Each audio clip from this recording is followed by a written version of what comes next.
C'est plus fort que moi. Alors on a beau être intelligente, quand on est pris dans l'engrenage de la dépendance affective, c'est gluant. Je pense à lui tout le temps, c'est plus fort que moi, je ne peux pas m'en empêcher.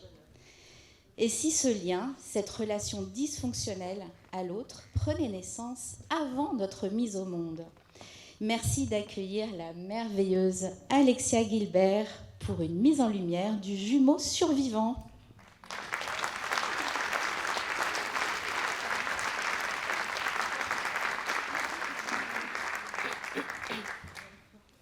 Eh bien bonjour, j'ai la grande et lourde tâche de démarrer ces journées. Oui, encouragez-moi parce que je me sens un petit peu seule là. Merci. Et puis Anne vous a déjà bien mis en mouvement, donc ça c'est merveilleux. Et donc je suis ravie d'être parmi vous aujourd'hui. Et en effet, je vais vous parler d'un sujet peut-être que vous connaissez un petit peu ou pas du tout. Il s'agit du syndrome du jumeau perdu. Mais avant cela, pour bien démarrer cette conférence, j'ai envie de vous raconter une histoire. Parce qu'on aime bien les histoires quand même. Je dis souvent qu'on raconte des histoires aux enfants pour les endormir.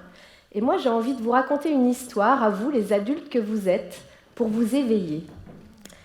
Alors, cette histoire, c'est la mienne. Ça ne va pas être trop long parce que je n'ai que 19 minutes à ma disposition.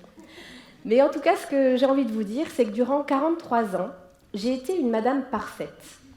Madame parfaite qui contrôlait tout dans sa vie et surtout dans celle des autres. Ça, c'était magnifique. Celle qui fait tout bien et à qui tout le monde disait sans cesse la fameuse phrase « Toi, tu as tout pour réussir ». Pourtant, je ne saurais vous dire à quel point ces mots ne me correspondaient absolument pas. Ne correspondaient pas à ce que moi je ressentais au fond de moi. J'étais une femme en manque de confiance et je n'étais jamais assez. Assez belle, assez intelligente, assez travailleuse, à la hauteur. Et puis, en 2015, la vie m'amène à mettre cette madame parfaite au placard pour prendre un nouveau chemin. Je vis une relation de couple toxique et je sais que je dois m'en sortir.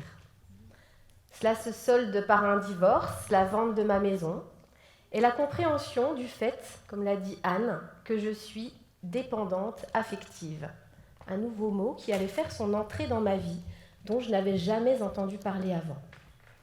Je comprends que dans mes relations, j'ai tendance à toujours vivre la même chose. Vous savez, une sorte de répétition, de cycle, où j'ai un besoin maladif du regard, de la présence de l'autre pour exister. Je m'accroche aux relations, à mon partenaire, et si je suis célibataire, je me sens totalement abandonnée, perdue. Alors, dans ce tsunami, je décide de travailler sur moi, de prendre une nouvelle vie professionnelle et de reprendre une formation pour devenir coach de vie. En 2017, je quitte mon travail. Je suis cadre à ce moment-là dans une grande entreprise et j'ouvre mon entreprise à moi de coaching de vie. Afin de faire prospérer mon activité, je décide de moi-même me faire accompagner et je trouve sur les réseaux sociaux une femme qui correspond totalement à ce que j'attends. Elle est dans la salle, elle se reconnaîtra. Je réserve mon coaching de 2 jours, je traverse la France et me voilà attablée avec elle en lui exposant toutes les prestations que je mets en place pour mes clientes. Immédiatement, un détail lui saute aux yeux. Dans tout ce que je propose, nous sommes 2. 2 pour animer des stages, 2 sur scène pour les conférences, 2 dans mes ateliers. Et puis cela s'avère aussi vrai dans ma vie personnelle. Toujours le besoin d'avoir une meilleure amie, mais surtout, d'avoir l'exclusivité avec elle. Impossible pour moi de la laisser avoir d'autres amis. Impossible également pour moi d'être seule et il me faut toujours un homme dans ma vie. C'est à ce moment-là qu'elle prononce la phrase qui allait définitivement changer mon existence.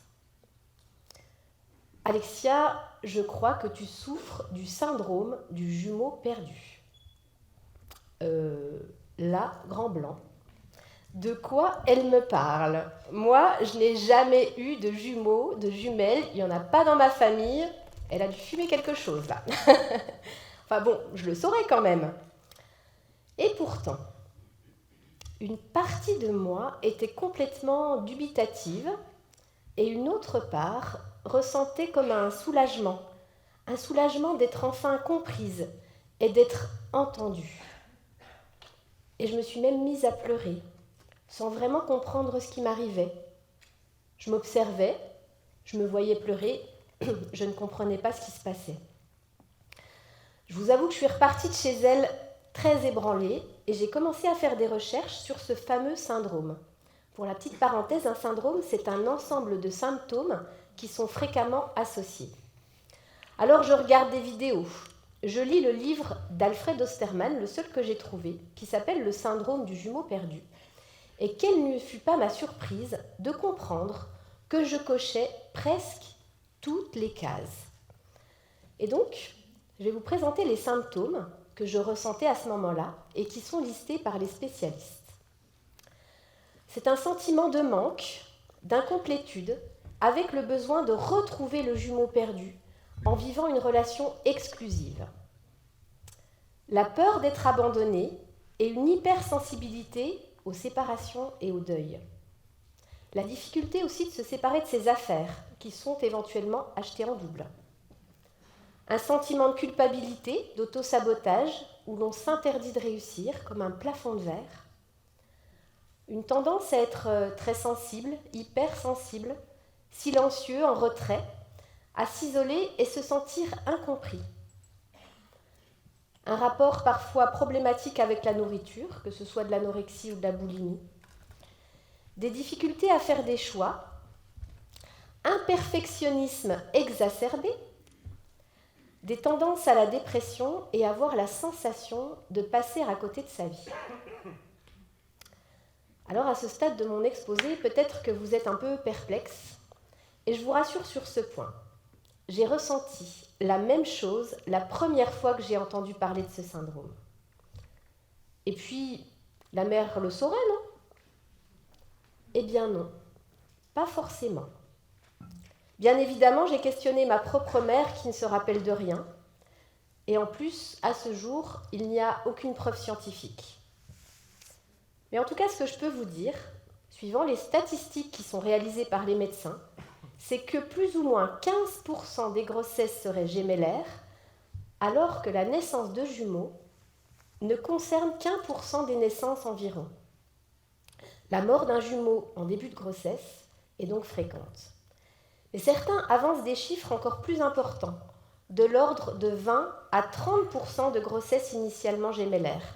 C'est entre autres le docteur Sartaner, qui est spécialiste de la vie embryonnaire au Grand Hôpital de Charleroi. Alfred Osterman nous dit qu'un embryon sur 10 a un jumeau qui disparaît au cours de la grossesse. Alors oui, ça se passe dans les toutes premières semaines de grossesse et peut passer totalement inaperçu pour la mère, qui va éventuellement ressentir quelques saignements vaginaux, des crampes abdominales ou des douleurs dans la région pelvienne. Mais dans la plupart des cas, il n'y a pas de preuve réelle.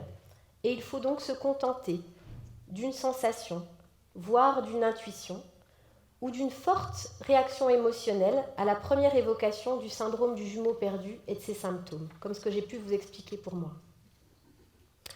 Même si aujourd'hui, et là j'en profite pour faire une petite parenthèse, c'est une bonne nouvelle, des tests scientifiques sont mis sur pied.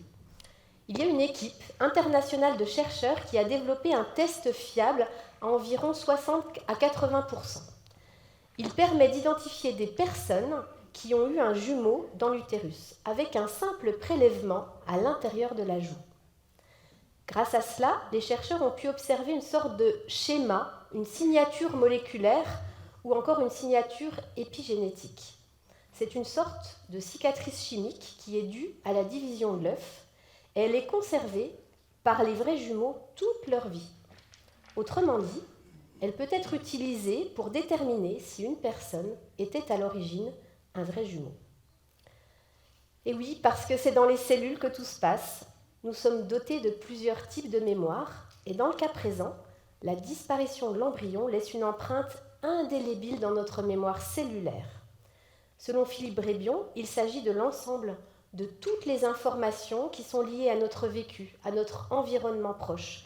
Nos cellules vont capter et vont mémoriser. C'est ce qui fait que lorsque l'un des embryons part spontanément, l'embryon survivant ressent un profond traumatisme, un choc émotionnel qui va rester gravé dans ses cellules.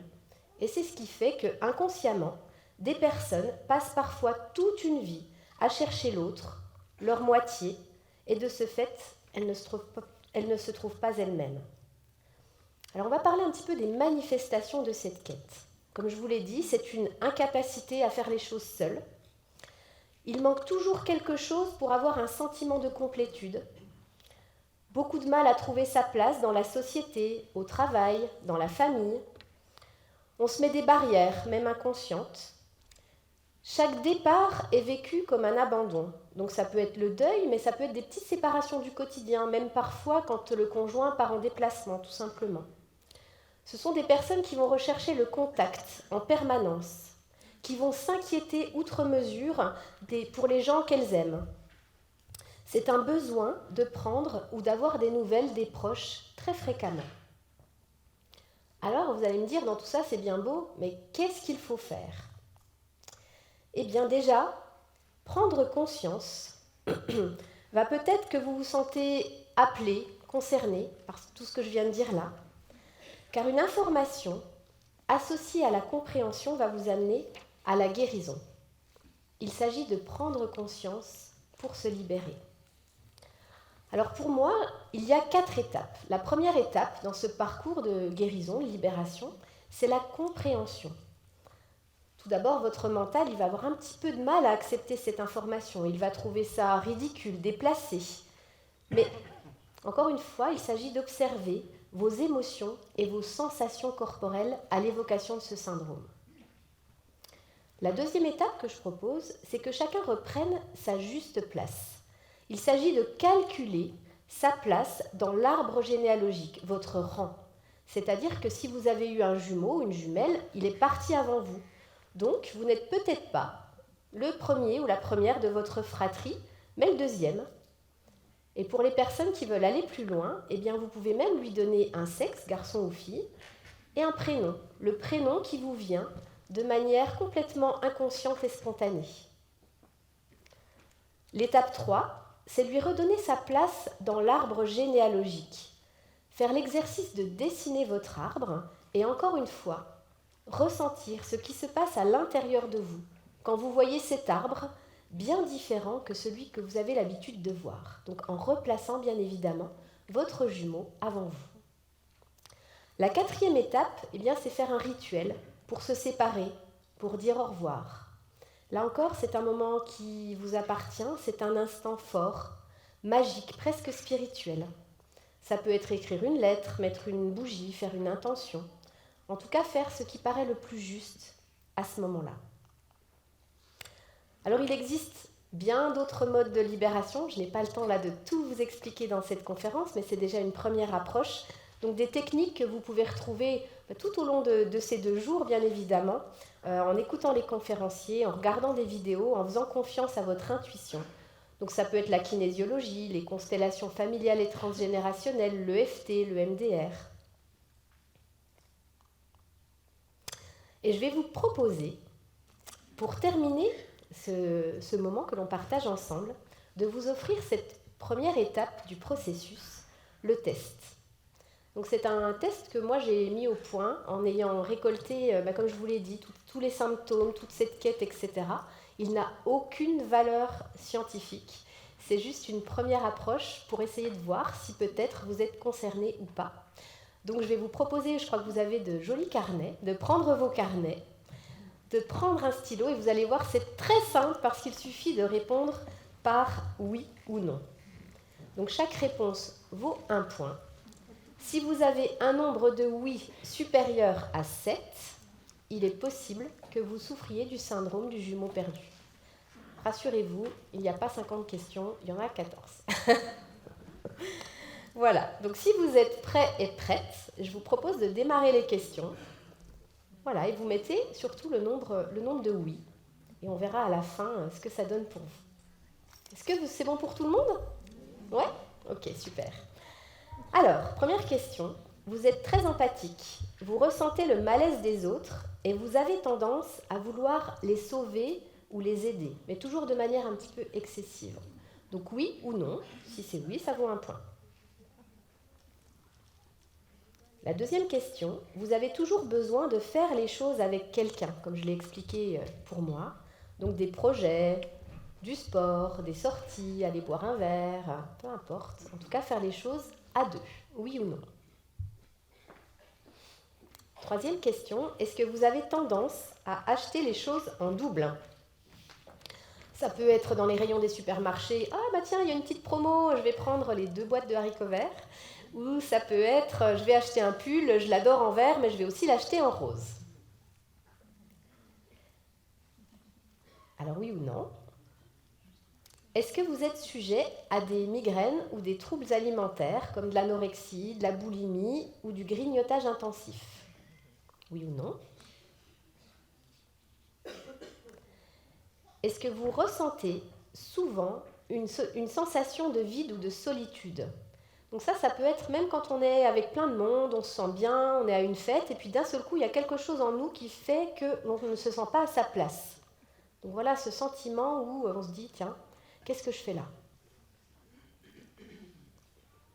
Quand vous étiez petit, est-ce que vous vous souvenez d'avoir eu des amis invisibles avec qui vous teniez de longues conversations? Oui ou non?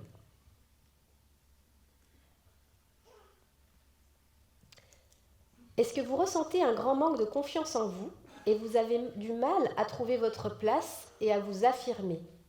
Alors qu'on vous dit, comme je vous ai dit, cette fameuse phrase, tu as tout pour réussir, puis vous sentez que ce n'est pas juste pour vous. Est-ce que les autres passent toujours avant vous? Vous avez tendance à vous effacer. Dans un groupe, par exemple, eh bien, vous allez facilement vous mettre en retrait, ne pas prendre la parole alors que vous avez envie de dire plein de choses. Oui ou non? Je regarde l'heure, ça passe vite. Vous ressentez souvent de la nostalgie ou de la culpabilité, une culpabilité sans raison, toujours à culpabiliser pour quelque chose. Est-ce que vous êtes hypersensible et vous avez des capacités hors normes, haut potentiel intellectuel, émotionnel, une intuition très développée, de la médiumnité? Peut-être que vous n'arrivez pas vous-même à le reconnaître, mais des personnes de votre entourage vous le disent. Est-ce que vous éprouvez de la difficulté à faire des choix? Toujours en train de se questionner, je fais ci, je fais ça, j'entends que ça rigole là. Ça parle les questions peut-être. Est-ce que vous avez certaines problématiques de santé, telles que troubles de la vue, myopie, de l'audition, malformation vertébrale type scoliose, ou encore des problèmes dermatologiques? On a bientôt fini. Est-ce que vous avez un sens de la justice exacerbé? Vous ne supportez pas quand c'est pas juste. Ça vous énerve, ça vient vous chercher, ça vous met en colère. Et la dernière question, est-ce que vous avez tout pour réussir, mais vous vous sabotez? Comme s'il y avait quelque chose qui faisait que finalement vous n'arrivez jamais à vos fins et à réaliser vos projets. Et je vous laisse compter. Et donc, au-delà de 7, peut-être que vous êtes concerné par le syndrome du jumeau perdu. Donc bien évidemment, on pourra en reparler lors des pauses, je pourrai vous présenter mon livre, mais ce sera vraiment un grand plaisir d'échanger avec vous. Et je voudrais terminer cette conférence avec le témoignage d'une cliente que j'ai accompagnée, Victoria, sur le syndrome du jumeau perdu. Et je trouve que son témoignage résume tout ce que je viens de vous dire. Elle nous dit: j'ai ressenti une joie et une sensation d'être entière. Comme si finalement, je n'étais jamais seule. Le fait d'apprendre que j'ai perdu quelqu'un de si cher m'a paru une évidence.